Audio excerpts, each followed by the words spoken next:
शहद की मक्खियाँ अमेरिका की एक ऐसी रियासत में अब लोगों का जरिया माश बन रही हैं जहाँ कभी मेशत कोयले से चल रही थी।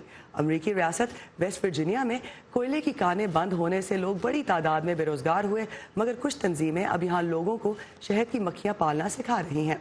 अंधेरी कानों में काम करने वालों के लिए खुले आसमान तले मग्स पानी करना कैसा तजर्बा है, आइए देखते हैं इस रिपोर्ट में। जेम्स साइफर्स शहद की मक्खियाँ पालते हैं। फौज से रिटायर होने के बाद कुछ अरसे तक जेम्स तामीरात के शोबे से वाबस्ता रहे और फिर 16 बरस कोयले की कान में काम किया, मगर जब कानें बंद हो गईं तो इनकी मुलाजमत खो गई। तब उन्होंने शहद की मक्खियाँ पालने का काम शुरू कर दिया।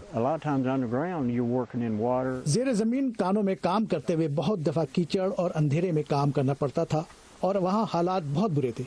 अब ये काम बुरा नहीं है, इसमें बहुत मज़ा आता है। अब मैं अपने कई सालों से जमा पुराने बिल भी अदा कर पा रहा हूँ और अपने खानदान की मदद भी कर सकता हूँ।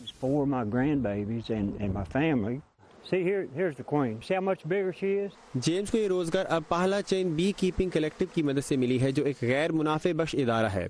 ये इदारा बेरोजगार और कम आमदनी वाले अफराद को शहद की मक्खियाँ पालना सिखाता है। 5 हफ्ते का मुफ्त कोर्स खत्म करने के बाद जो लोग शहद की मक्खियाँ पालना चाहते हैं उन्हें मक्खियाँ, छत्ते और दूसरी जरूरी चीजें फराहम की जाती हैं ताकि वो कारोबार शुरू कर सकें। शहद की मक्खियाँ पालने के माहिर मार्क लिली इस इदारे में मुअल्लिम हैं। अपनी पिछली मुलाजमत के दौरान मैंने बहुत सी जगहों का सफ़र किया है। मैंने पिछले 30 बरस में रोज़गार के मौके ख़त्म होते देखे हैं। लोग इस सूरत हाल से मायूस हैं। तो अगर आप एक ख़ानदान को 3 से 5 हज़ार की इजाफी आमदन पैदा करना सिखा दें तो जो लोग $30,000 कमा रहे हैं उनकी ज़िंदगी में इससे बहुत बड़ा फ़र्क पड़ जाता है। साबका फौजी माइक डेविस ने शहद की मक्खियाँ पालने के कई और फवायद भी दरियाफ्त कर लिए हैं। ये रोजाना आपकी एक मसरूफियत बन जाती है। आप रोजाना छत्तों के बढ़ने का अमल देखते हैं।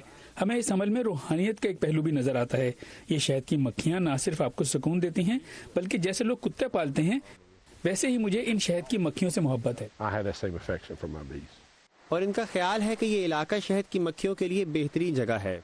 वेस्ट वर्जीनिया का ये इलाका दुनिया की सबसे बड़ी चरागाह है। यहाँ कमर्शियल फार्मिंग ना होने की वजह से कीड़े मार दवाएं नहीं होती। सो हमारे पास पेड़ है, पानी है और ये माहौल शहद की मक्खियों के लिए बेहतरीन है।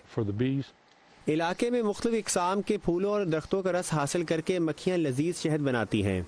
जूली टोबा के साथ Malik Umaid, voice of America.